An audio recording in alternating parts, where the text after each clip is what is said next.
ایک تلخ چیز تھی جو میں نے اس آیت کے کانٹیکسٹ میں آخر میں رکھی ہے کہ یہ ہماری بدقسمتی کہہ لیں کہ اکثر گناہ جو ہمیں معلوم ہے وہ سب کے سب کبیرہ گناہ ہی ہے، ان میں کوئی گناہ چھوٹا گناہ نہیں ہے، ہم ان کو چھوٹا سمجھ رہے ہوتے ہیں۔ اگر آپ کو یہ سارے گناہوں کی لسٹ چاہیے نا تو بخاری مسلم کے حوالے سے مشکات المصابیح میں اگر آپ چلے جائیں نا تو مشکات کے شروع ہی میں پہلی جلد کے اندر آپ کو ایک چیپٹر ملے گا گناہ کبیرہ کا بیان، چونکہ یہ کمبائنڈ فارم میں نوٹس ہیں مشکات، میں اسی لیے بار بار ایمفسائز کرتا ہوں کہ مشکات ضرور لیں۔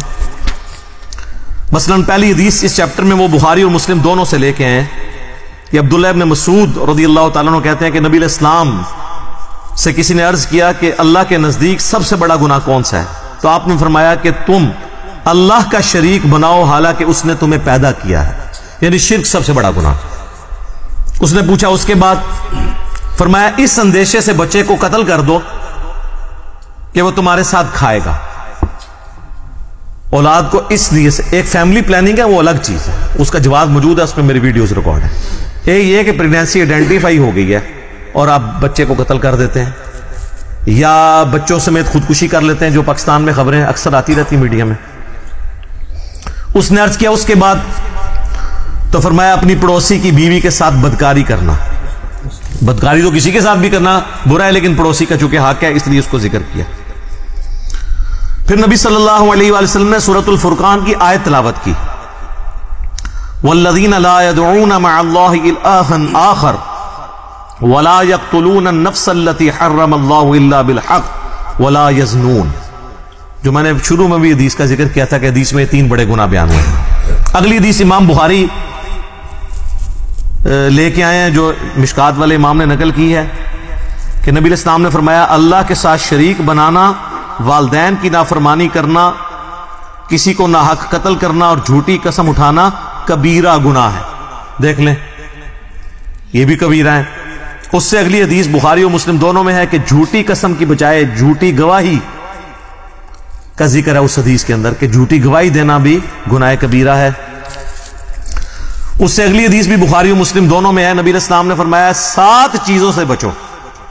پوچھا کہ کون سی؟ فرمایا اللہ کے ساتھ شرک کرنا، جادو کرنا، قتل کرنا، سود کھانا، یتیم کا مال کھانا، میدان جنگ سے پیٹ پھیر کر فرار ہونا اور پاک دامن عورتوں پر تہمت لگانا۔ یہ 7 بھی جناب کبیرہ گناہ ہے۔ میں نے کہا تھا یہ بدقسمتی ہے کہ جتنے گناہ ہمیں نون ہے نا وہ سارے کبیر ہیں۔ اس سے اگلی حدیث بھی بخاری اور مسلم دونوں میں ہے، نبی علیہ السلام نے فرمایا جب زانی زنا کرتا ہے اس وقت وہ مومن نہیں ہوتا، جب چور چوری کر رہا ہوتا ہے وہ اس وقت مومن نہیں ہوتا، جب شرابی شراب پی رہا ہوتا ہے وہ اس وقت مومن نہیں ہوتا،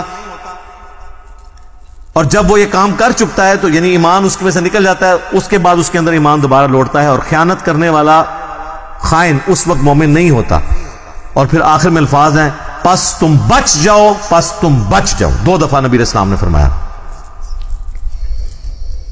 تو آگے بخاری مسلم دونوں میں حدیث ہے منافق کی 3 نشانیاں ہیں، جب بات کرے تو جھوٹ بولے، وعدہ کرے تو خلاف ورزی کرے، اور جب امانت رکھی جائے خیانت کرے۔ لو جی پوری قوم کے اوپر فٹ ہو رہی ہے۔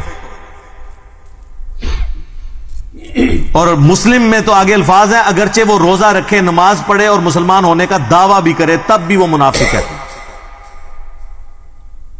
یعنی عملاً منافق ہے، اعتقاداً نہیں، اعتقاداً تو مسلمان ہے لیکن عملاً منافق ہے۔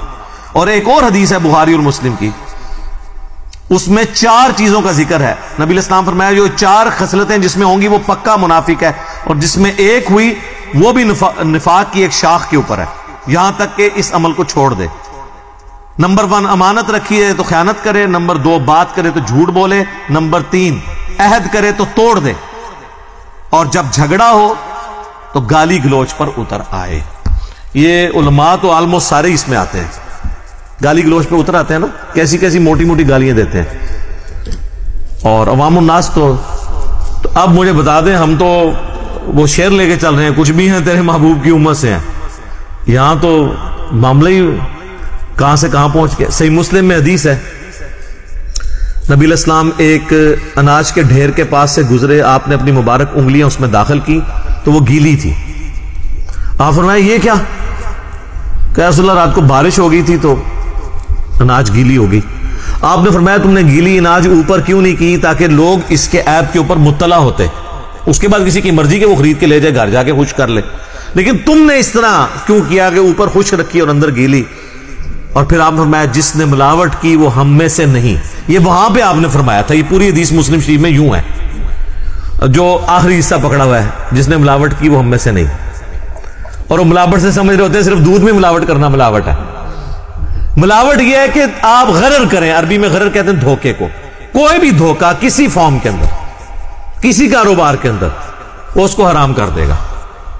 جیسے ہی دھوکہ آئے گا, چاہے وہ پلاٹس کی فائل کی شکل میں آئے, اس کو حرام کر دے گا. چاہے بیچنے والی چیز کی شکل میں آئے, اس کو حرام کر دے گا. یعنی آپ مال دکھائیں کچھ اور جب ڈال کے دینے لگیں کچھ اور ڈال دیں, تو آپ نے دھوکہ کر دیا, غرر کر دیا.